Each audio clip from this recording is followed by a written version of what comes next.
I'm Al McFarlane. Welcome to a special edition of Conversations with Al McFarlane.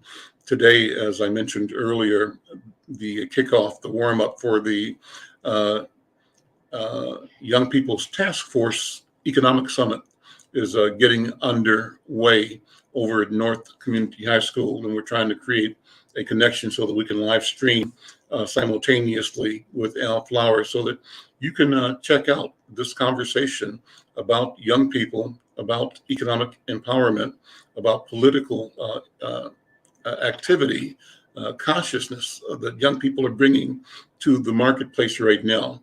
You know, this is an important time because in the past week, the State Human Rights Department has issued a report charging the Minneapolis City government and the Minneapolis Police Department with consistent racial discrimination against Black and brown people. And the people who are here over at the Young People's Task Force are part of a youth cadre, a youth element of the Unity Community Mediation Team. That team has been working to create awareness and to create accountability in the city of Minneapolis and with the Minneapolis Police Department, uh, protecting Black people, insisting on fairness, equity, and justice. And to a degree, the action of the Minnesota Department of Human Rights is simply validation, long overdue, but it's a step in the right direction. And the question becomes, having made the determination, the legal finding that the city has in fact been in violation of the law, and that the Minneapolis Police Department has in fact been in violation of state law relative to how it has interacted with, been abusive towards Black people and people of color. With that revelation and that public standing, what do we do about it? How does it free us to be our authentic selves and to enjoy the rights and the access that we deserve, the protection we deserve, and the opportunities we deserve? What does it mean? Does this mean there's an opportunity now to create a better relationship between the police department, but not only that, to change the narrative about quote unquote public safety? Public safety can be much more expansive than narrow policing, but we know that policing, as we know it, is important, but it's not the be all and end all. At the end of the day, we have to have engagement, equity, ownership by our people. And that's what you're going to hear conversations about today. So we're going to be streaming live from the Young People's Task Force first annual Youth Economic Summit. It's going on right now, starting now over at North Community YMCA on Broadway in North Minneapolis. And I'm going to begin by asking Brother Al Flowers if he's nearby to come on and join the conversation to set up today's program and to connect with other leaders and participants in this important discussion. I want to thank Anthony McMorris for facilitating the production from the YMCA. Anthony, first of all, how are you doing? I'm doing great. Just production from the YMCA. Anthony, first of all, how are you doing? No, I'm hearing you on my. There we go. Having a little bit of technical difficulties right here, just trying to get everything perfect. You know how we do it. We try to make everything perfect, but doing good. And just waiting for everybody to come along so we can start this powerful conversation. Well, I have got a good sound and a good video on you, so we're streaming properly. You have to work out that echo. So you have to turn the volume down on one of those units. Yeah. So I'm hearing you through the computer. Are you hearing me through your earphones or not? I disconnected the telephone connection that we had. No, I think there's a challenge of how do we were both on the telephone and online. We're streaming on two different platforms. They're originating from the conference site, and I'm sharing their link. That's why you're seeing the description in the panel live on Al McFarlane Insight News Media as well. So just stay tuned. We will wait until we get this worked out. And it may be that, let's see, let's work on this.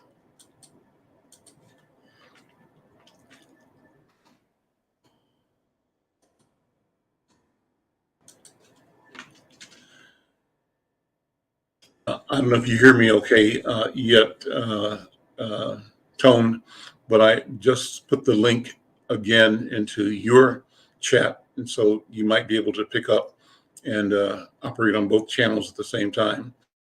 Let me explain to people that are watching that this event is being streamed on the Al Flowers YouTube channel, his regular program, but also I'm linking that to the McFarlane Media Insight and Black Press USA channels. So that's what we're doing.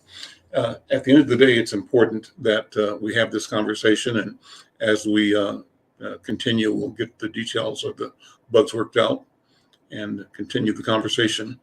Let me see.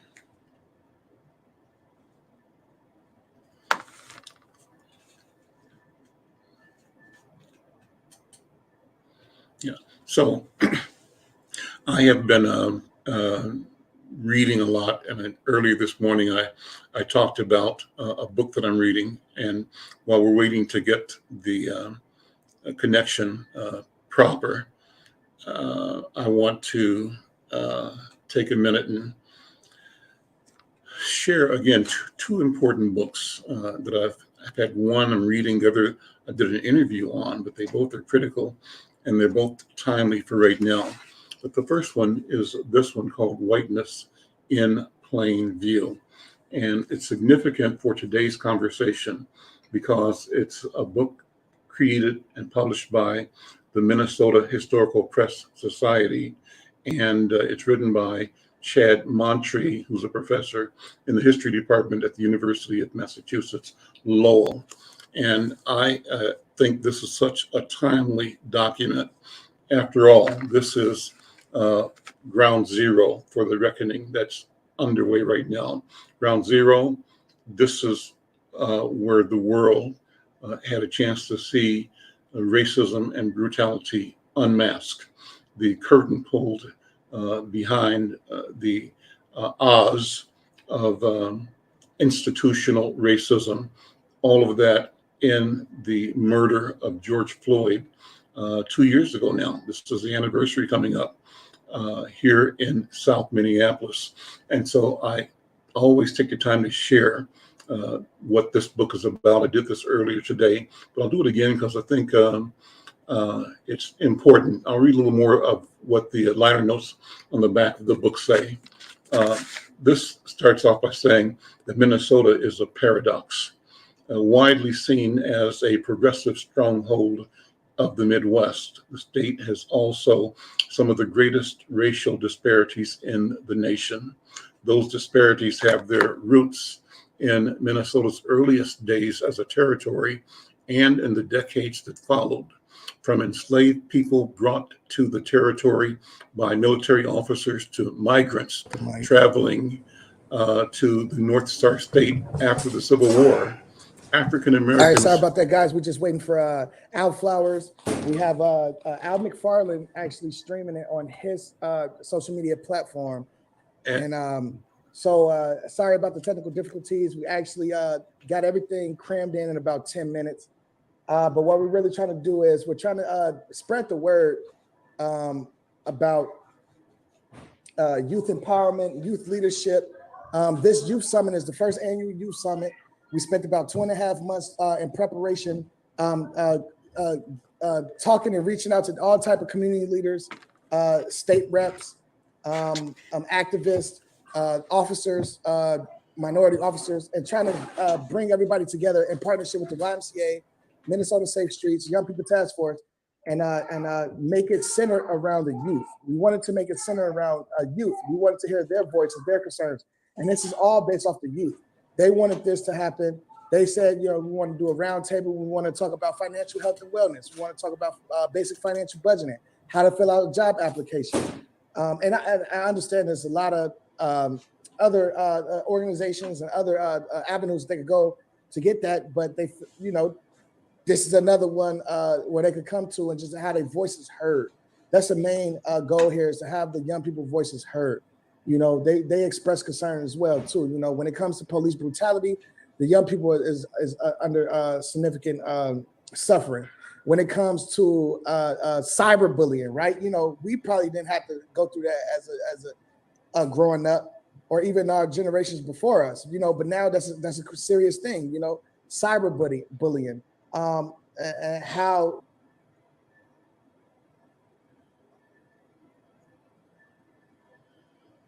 I think we lost the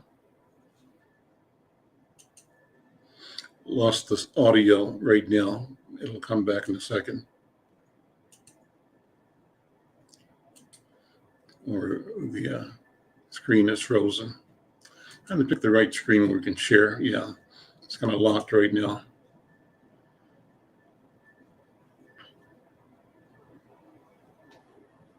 That's Tone McMorris, who's one of the members of the Young People's Task Force, and they've done phenomenal work in convening young people across racial lines and geographic lines in the community to be serious about shouldering their responsibility to be detrimental that is to the there we mental go. health. Some policies or whatever they found, I have no idea about that. I'm not that, you know, politically savvy. I'm just trying to carry on the show, so, you know, we won't have people on standby. Just looking around. I don't think you can hear me. I don't even know if you guys can hear me, actually. I hear you. But again, definitely apologize. You know, Al Flowers, the host of the show, will definitely be here in a brief moment. I just want to give y'all a quick update on what's to come. Saturday, it'll be from 9 to 5. Sunday, it'll be from 12 to 1 or 12 to 5. We'll have a barbecue. That'll be May 1st. So we'll have a barbecue for lunch or a supper today. We're just going to have a quick, 1 second here. 1 second, folks.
Okay, I'm Al McFarlane. I'm back. And we're trying to work out the technical of this event, talking with Tone McMorris. He's engineering the event over at the North Community YMCA.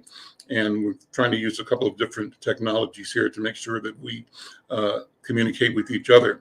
He is live streaming the event on the Al Flowers Facebook page. I have logged into that, and I'm sharing that live stream to you via StreamYard, to the Insight News, McFarlane Media, and to Black Press USA Facebook pages and our Twitter account. Also, we're streaming it to our YouTube account. So we may have a little challenge at the moment with the audio, but Tone, yeah, I see you now. And I hear you quite well. So why don't you continue what you're saying about what's going to be going on over the course of the next hour or so, and tomorrow in particular. Go ahead. So why don't you continue what you're saying about what's going to be going on over the course of the next hour or so, and tomorrow we continue. Go ahead. All right, absolutely. So sorry about that. Like you said, it was a couple things we're trying to figure out, trying to stream multiple different social media platforms. But we are hosting a youth summit, first annual youth summit, and we have a slew of community activists, community leaders, state reps, police officers, as well as the co-chairs and chairs of Young People Task Force with the Unity Community Mediation Team. And one of the main things that we want to reach out and actually talk about is the empowerment of youth. You know, letting the youth voices be raised, and let them sing as loudly as they possibly can, and give them different avenues and opportunities to better themselves and empower themselves, and give them as much information and education that we can without holding them back. You know, they asked for this youth summit. They asked to be at the table to talk about the crime, violence, financial health and wellness, mental health, education, different other types of workshops, how to fill out a job application, art, videography, music. So it was like a multitude of things that the youth wanted to talk about for this youth summit. And so what we want to do is just touch on different things and give them different avenues and outlets so we can kick off the summer the right way. Who's there so far? Is Al Flowers available, or any of the other youth summit leaders available yet? Yes, Miles Wilson is available, absolutely. He could definitely who's there so far? Is Al Flowers available, or any of the other youth summit leaders available yet? Yes, Miles Wilson is available, absolutely, and he could definitely run down and give a better detailed summary of what's to take place here at the youth summit. Yeah, let's bring him on. Can you hear me?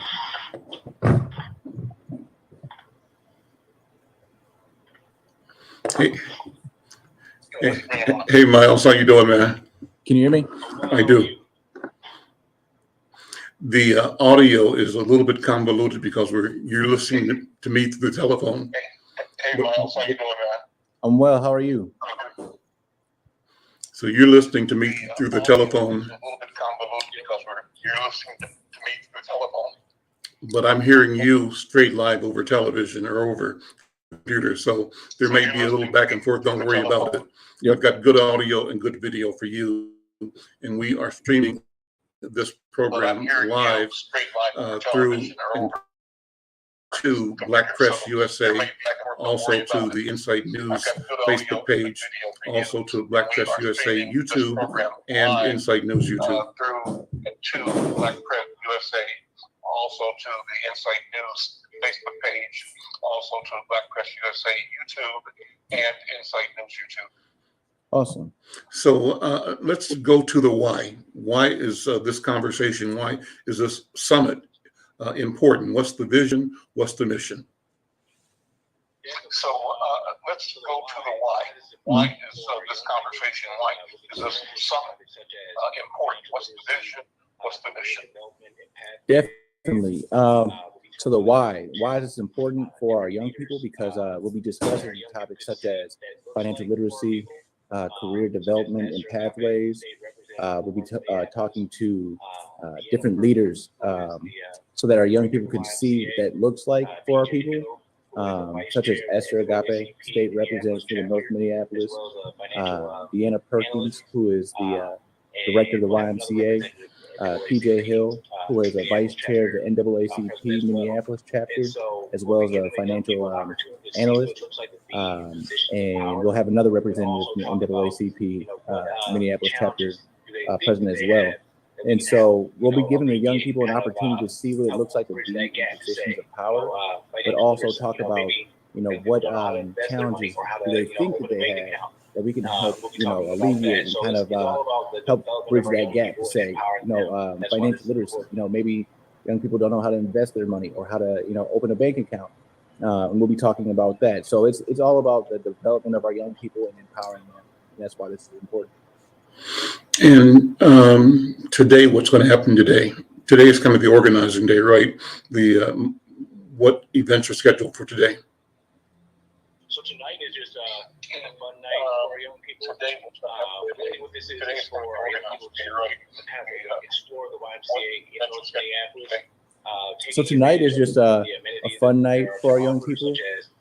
Really what this is for our young people to kind of explore the YMCA in North Minneapolis, taking advantage of the amenities that there are to offer, such as the swimming pool, where there will be a lifeguard, the gymnasium, recording studios and video sessions to kind of gauge the interest of the young people to say, hey, there are some amenities within our community that they can utilize on a daily basis. So it's just really to open that up and kind of give it that fun kickoff start to our event, but also to kind of showcase what our youth center will be bringing to North Minneapolis as well once that is once we open the doors to that.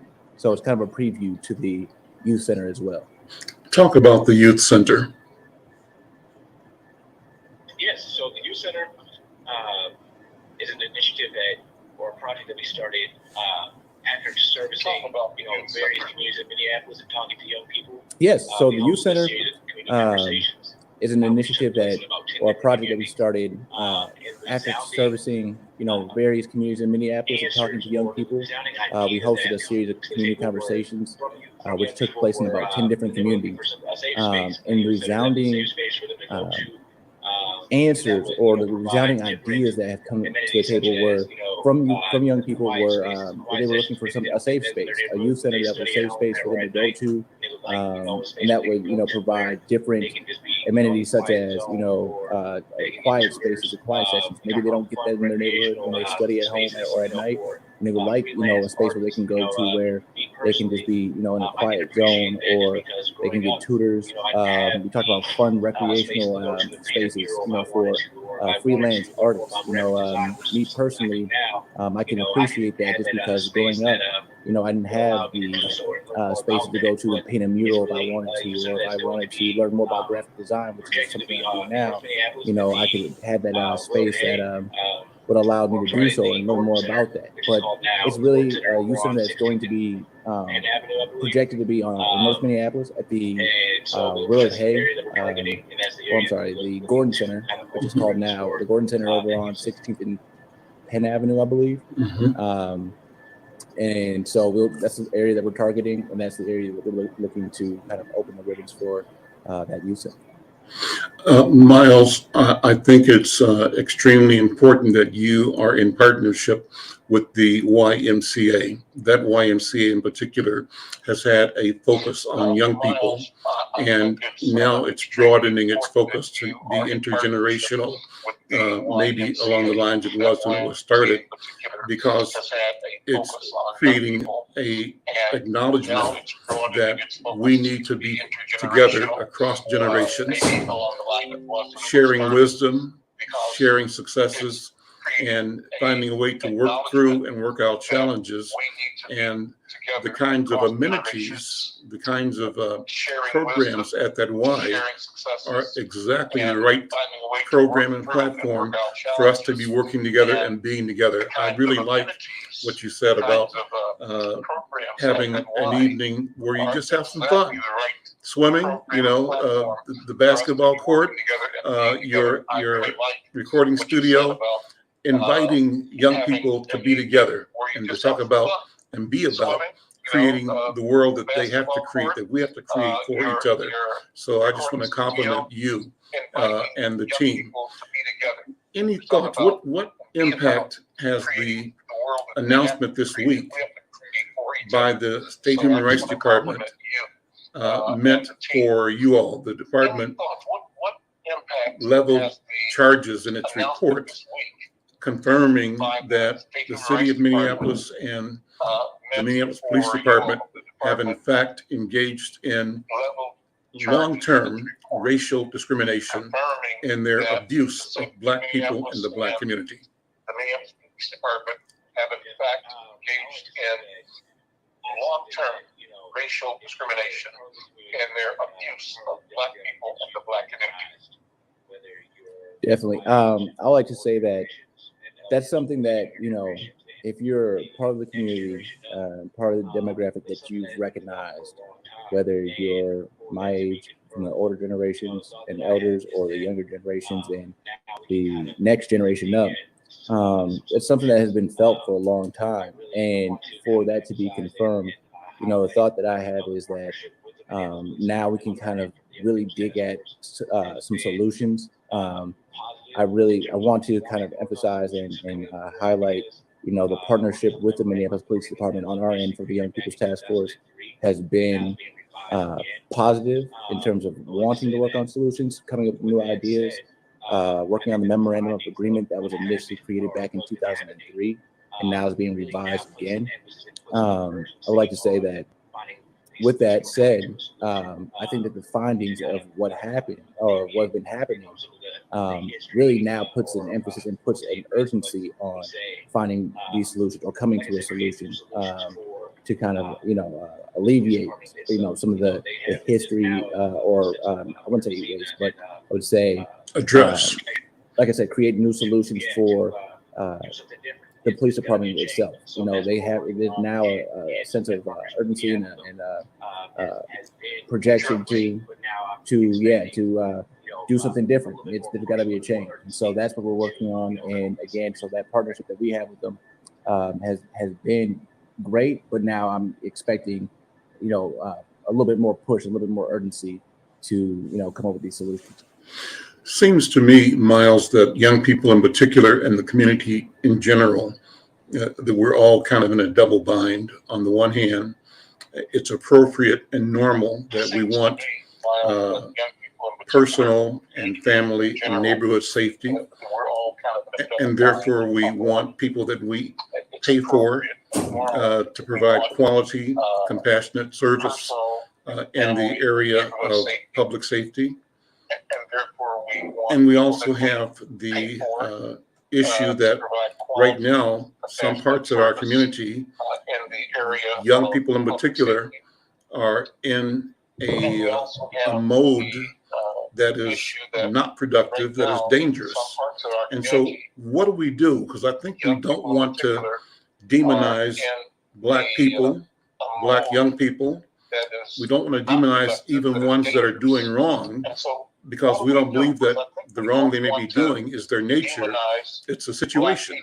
So how do we navigate in a way that's sane, that's positive, and that moves us towards healing and accountability, not only for ourselves, our sisters and brothers and our neighbors, but for the overall society as well? What do you think about that? And that moves us towards healing and accountability, not only for ourselves, our sisters and brothers and our neighbors, but for the overall society as well. What do you think about that? So what I think about that is something that I always say is that when you have limited resources, limited options, that creates, a space of negativity. And so that's exactly what we come together for now as the Young People's Task Force, to create things such as this youth summit. We have some future events planned, especially during the summer when it's warm outside. And we know that things tend to go down like negative paths and negative spirals. And so what we want to do is give those opportunities and resources back to our community so that we can find things for them to do.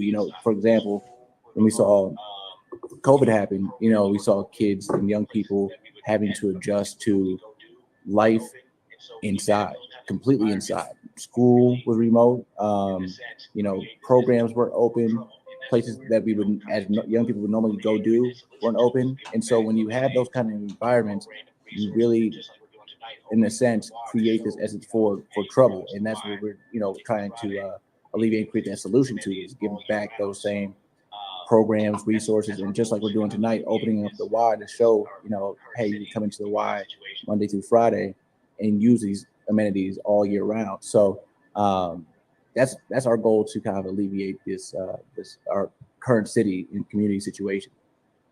Great. I think it's a good time to take a break. Is anybody else there ready to talk right now? Otherwise, we can wrap this up and let you guys go ahead and do the work that you're doing over there. What do you think? Great. I think it's a good time to take a break. Is anybody else there ready to talk right now? Otherwise, we can wrap this up and let you guys go ahead and do the work that you're doing over there. Yep. What do you think? Yeah. We have Al Flowers right here right now. So. Okay, great.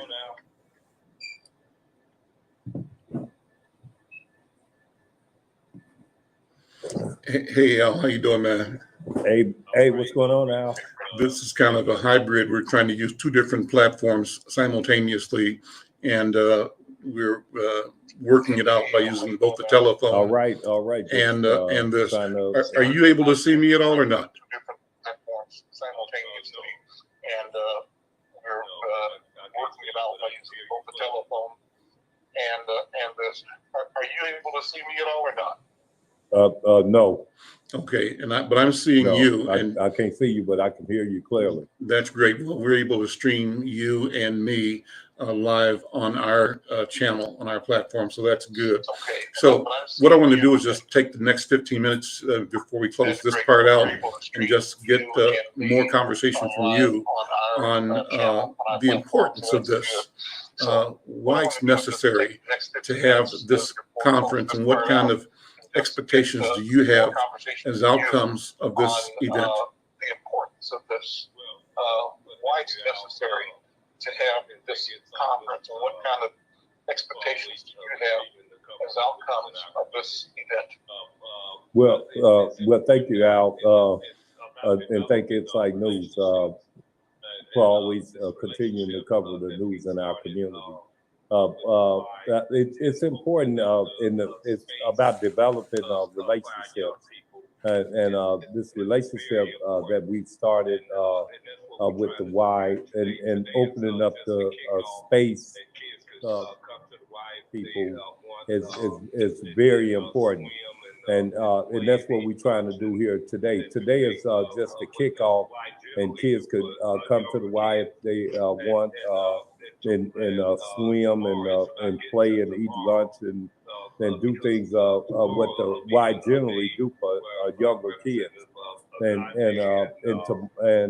tomorrow, it's about getting to tomorrow, because tomorrow will be a day where Representative Agaji and PJ Hill will be coming to talk about financial literacy, and the NAACP will come and talk about their membership, and Alicia Smith, who's a park board commissioner, and it's about introducing them to that world there, Al, that they sometimes they don't know about or get to, and like our young people task force with Miles and AJ and Nick, Nicholas, and Messiah and Anthony, who you interviewed. It's about putting them with the right people as we continue to move on. You know, I did a little talk on your show this afternoon, and because every day we have different issues. And Al, I tell you, when I did that with your show, doing your show, and then right outside my house, there was a shooting out there where two cars were shooting at each other. They didn't hit each other, but they hit two different cars, one of our Somali brothers and sisters, and one of our Latino brothers and sisters. And I'm just fortunate. I'm glad that they didn't get killed, because the bullet went right through the window. It went right through the middle of the window, like it would have went through the middle of person 4 here. And so that means it ricocheted off the hood and went straight through that window. And this guy had just got off work. I'm not talking about a block away from my house. I'm saying outside my house, across the street. And so when we doing these things here, what we're doing now is to keep communicating to our community, like you said to Miles. We don't want to demonize nobody, but what are we gonna do, Al? That's the question, you know, and I'm so sorry to hear about that incident. Were the people in the car when the shooting took place, the Somali brother and the Latino brother, were they actually in their car?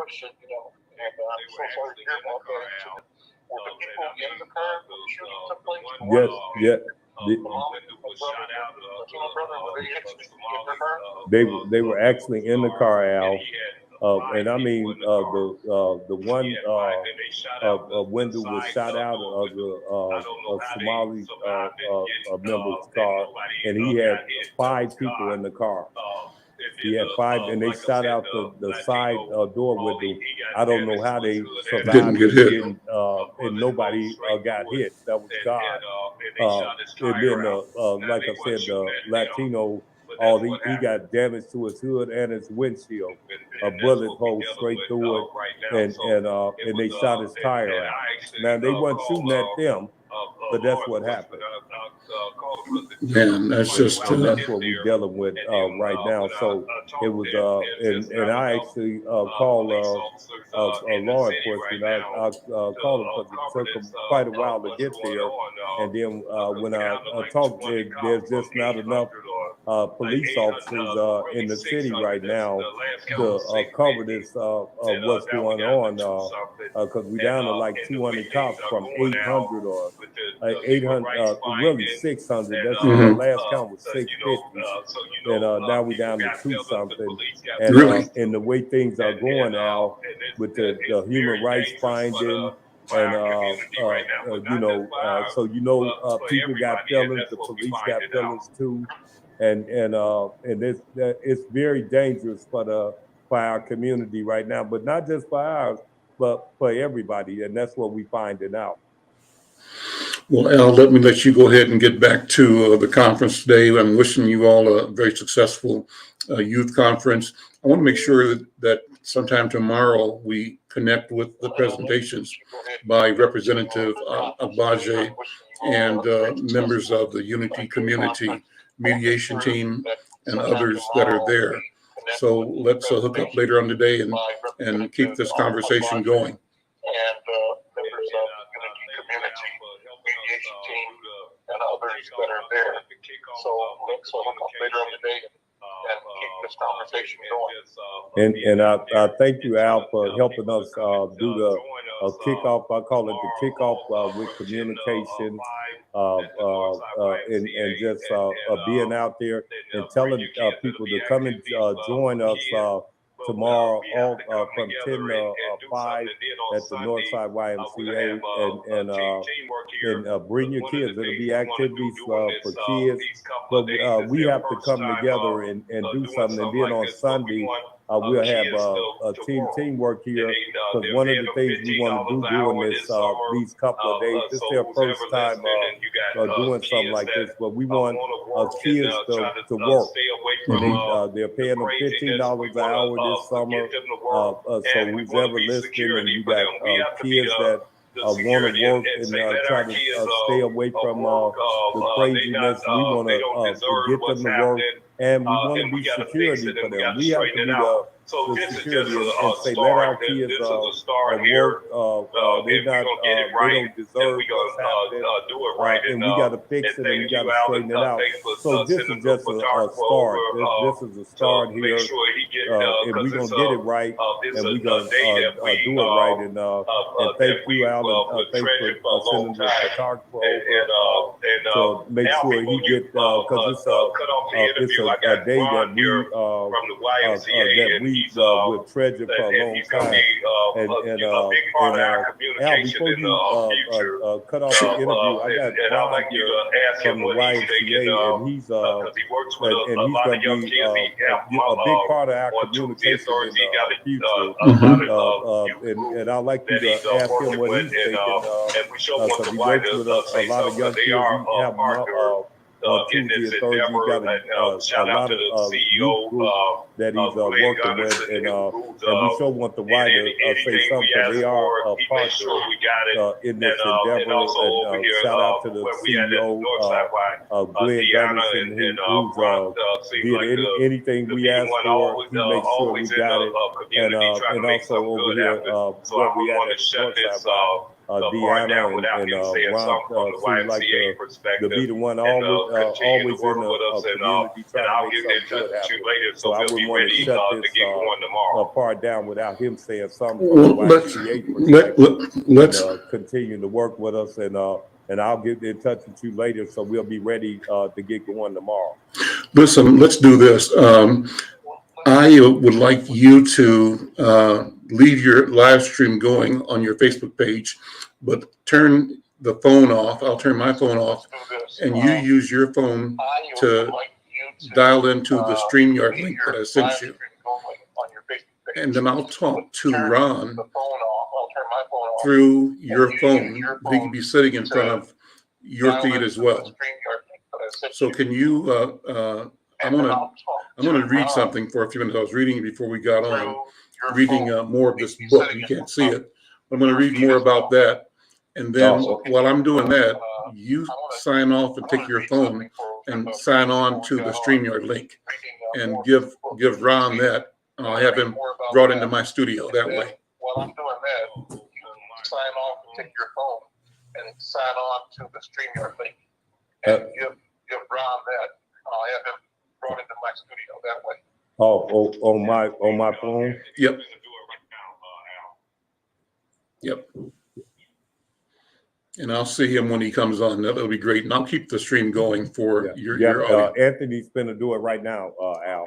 Okay, great. Yeah, great. So you probably are not going to be able to hear me while he's setting that up. But as soon as he gets Okay. All All right. So let me do this while they're doing it. I started off by reading this piece about the book. I'm going to hang my phone up first of all, so there won't be any echo or feedback. Let me do that.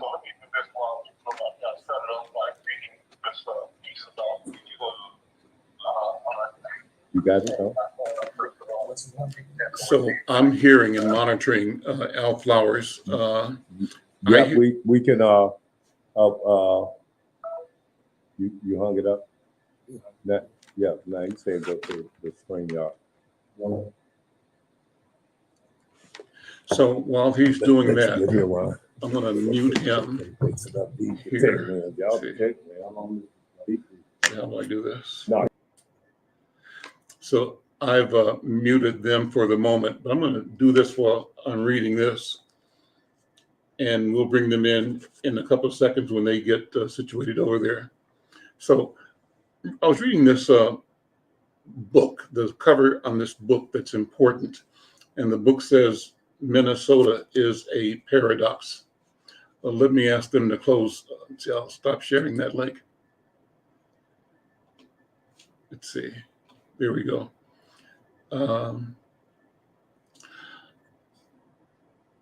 So let me finish reading this. It says, widely seen as a progressive stronghold of the Midwest, the state has also has some of the greatest racial disparities in the nation. These disparities have their roots in Minnesota's earliest days as a territory and in the decades that followed, from enslaved people brought to the territory by military officers to migrants traveling to the North Star State after the Civil War.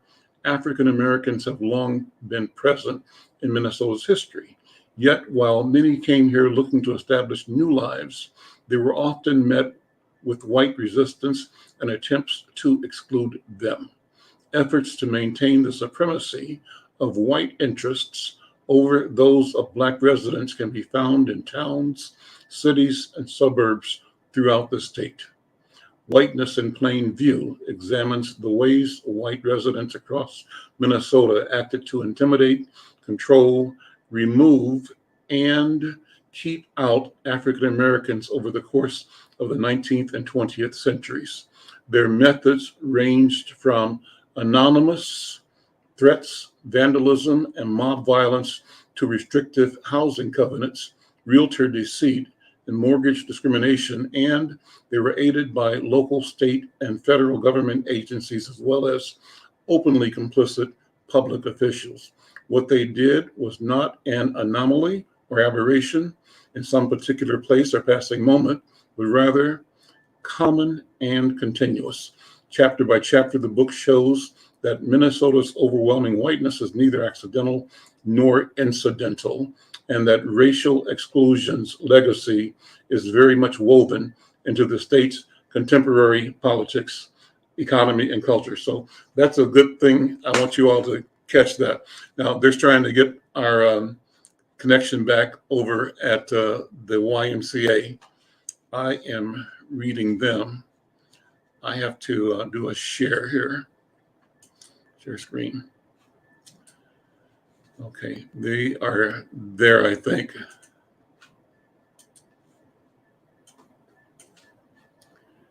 And 1 second, we'll continue with the interview with Brother Tolliver over at the Y.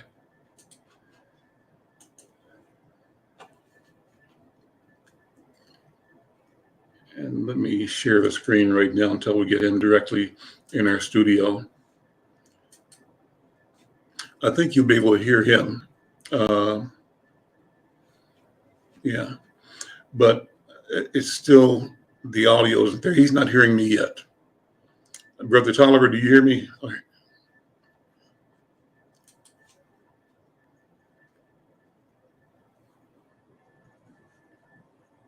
Just a standby, and we'll see if we can get this connection.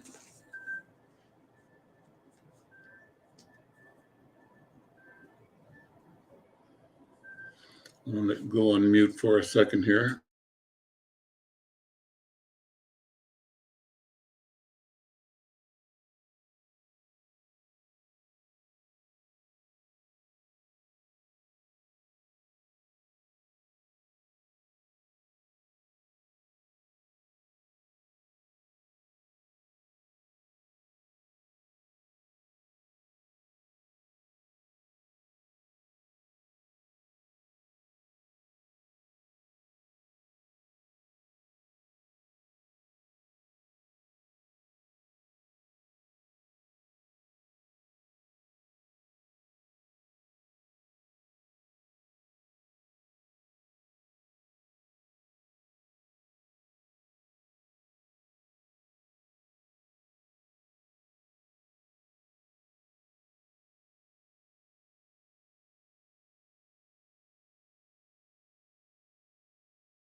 Hey, brother, can you hear me?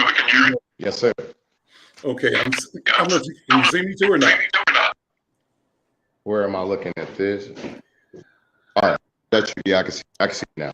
Okay, great. Thank you for being the host for this important event. I'm sorry for the audio. Now look in the camera. Nope. Okay, but look into your camera though.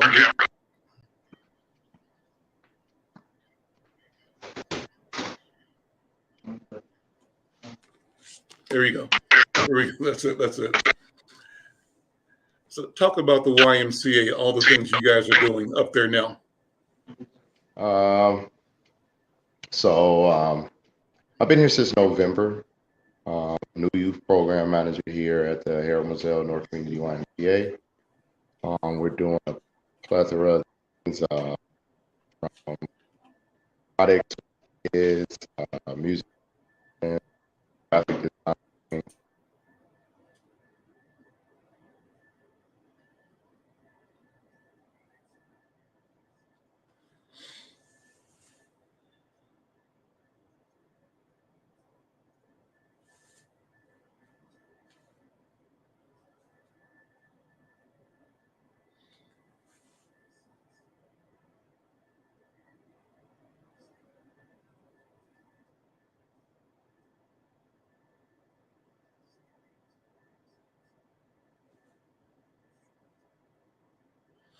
Describe that. What do you, when you say trying times, what are you thinking about?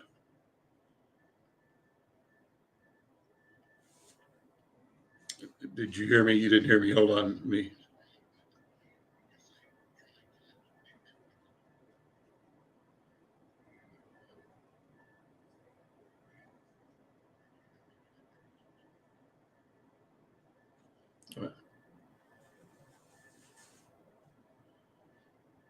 Go ahead.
Do you see,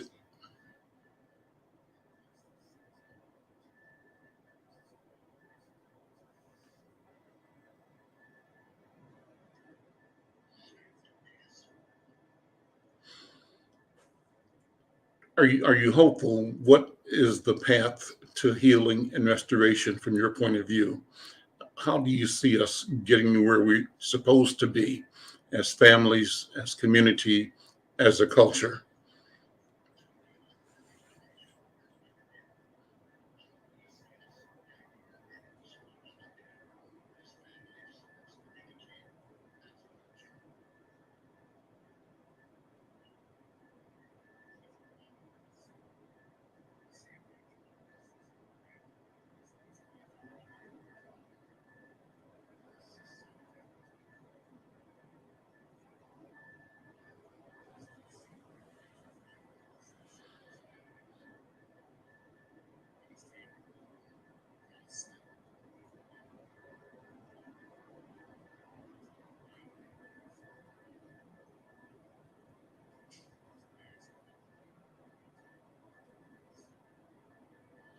Okay, listen, let me have you just make an invitation to the community to come and enjoy and support and benefit from this institution, the North Community YMCA.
Ron, let me close with this. I always love to have my guests tell their personal story.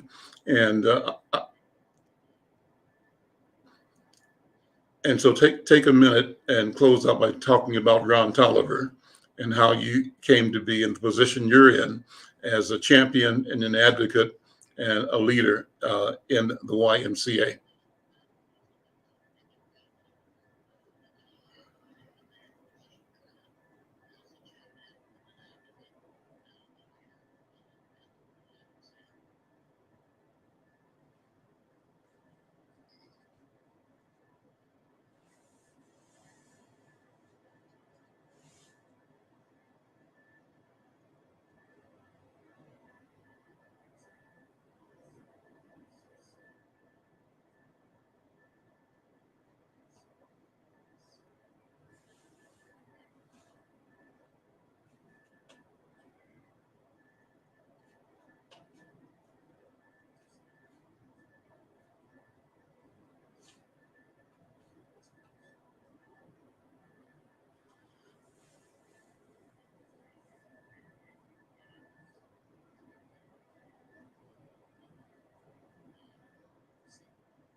Ron.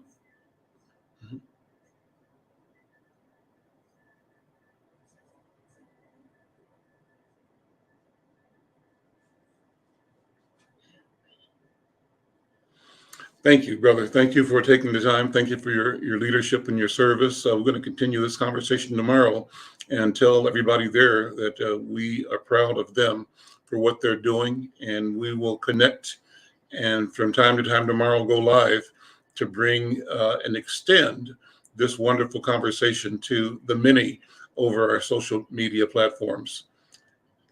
Thank you so much.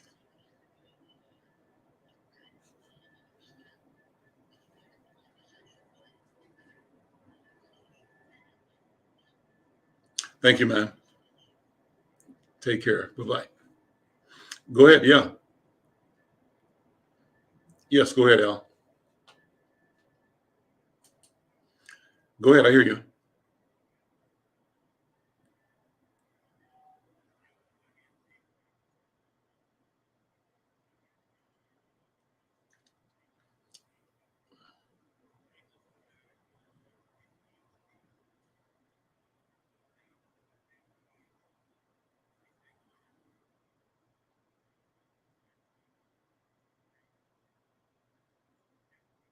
Sure.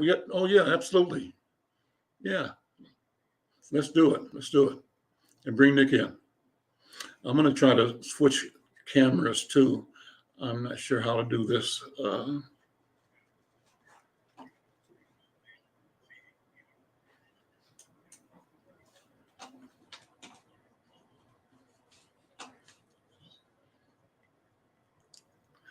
Now I have to. Okay.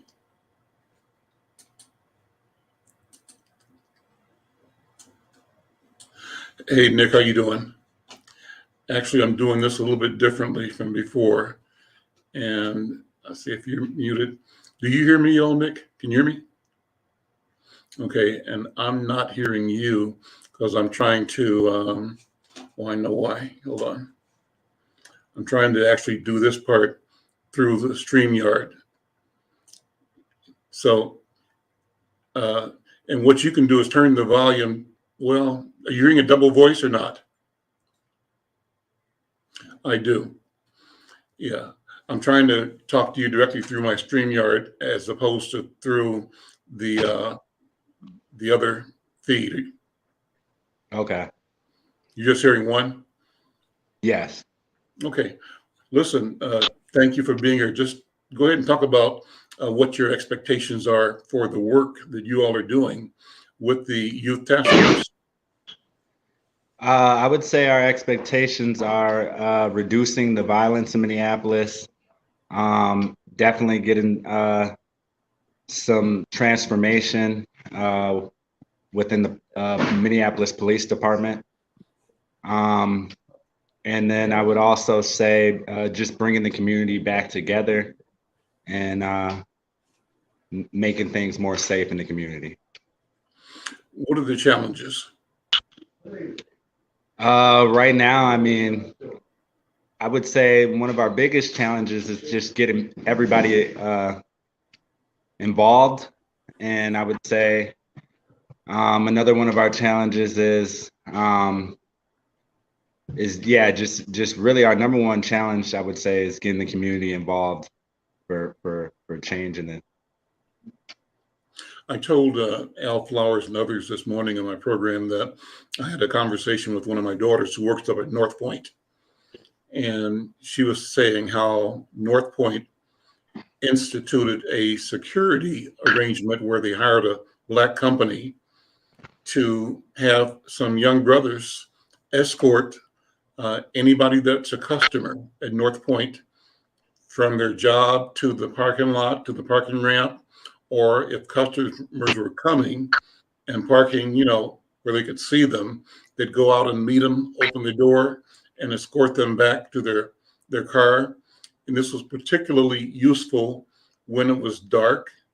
It got dark at 4 o'clock, 4:30, and older people, women, younger people, anybody has got to be a little concerned right now because of all of the the hype around, crime in the community. And they were concerned as an institution at North Point about, purse snatchings or carjackings. What she told me was that it changed the whole atmosphere of both the employees and the customers. Everybody immediately felt very positive and protected and secure and safe because they invested in hiring these young brothers and sisters to be escorts and to give that sense of security. So the point of this long story is this. You all on Sunday are promoting a job fair. That's a wonderful thing. But what if you all, the Young People's Task Force and the organizations that you are associated with, had the capacity to generate 2,000 jobs this summer, or 3,000 jobs, or 4,000 jobs, so that every young person, 12, 13, 14, and older, whatever the legal age is, could work and make some money and have the dignity of earning an income. How do we get that idea to be one that our community embraces fully and then goes to bat on your behalf, on our behalf, to get the public policy and public funding to make it so? What do you think, Nick? I think that is a beautiful thing. I think, I don't know who would be opposed to that. That's our number one problem too, as well. I mean, if more youth had jobs, I mean, we would have less violence. I mean, it's as simple as that. And young people get jobs. There's so many things that come with it, like you said, dignity, pridefulness. A lot of the things that we're doing right now it'd just be less of it. Like the first snatching, the cars being stolen, all of that would decrease just because people are hungry. We were able to be successful this Sunday in getting that amount of people jobs. I mean, it would do huge things for the community. Listen, Nick, I want to thank you for what you're doing. Thank you and the whole team. I'm proud of all of you. I know that our community is in good hands because all of you and the team, represent a positive, productive, responsible, and accountable energy. And what you're doing, you're not doing because somebody told you to do it. From where I stand and how I look at it, you're doing it because you know what must be done for ourselves and our families and our community. And you're not afraid to stand up for what is right downtown or in the community. And I think that's a wonderful thing. Listen, I'm gonna let you guys get back to your program, getting organized for tonight. Have some fun, enjoy the YMCA, and do the things and get ready for your program tomorrow. And I'll be seeing you tomorrow. Sounds good. Thank you for your time. All right, thank you. Bye-bye. Well, that's our coverage for today. Thanks to Al, thank you, and all the people there. This has been a good program. We have to work the technology out a little bit better tomorrow, but this is good, and we can make this happen. Yes, and let me thank you again with Insight for continuing to cover what we're doing in this Minnesota Safe Street YMCA, unity and community. We all trying to work together, Al. So thank Insight News for making sure that we get the information out, and we look forward to working with you tomorrow. Okay, good enough. We'll see you. Thank you. Bye. Okay, thank you.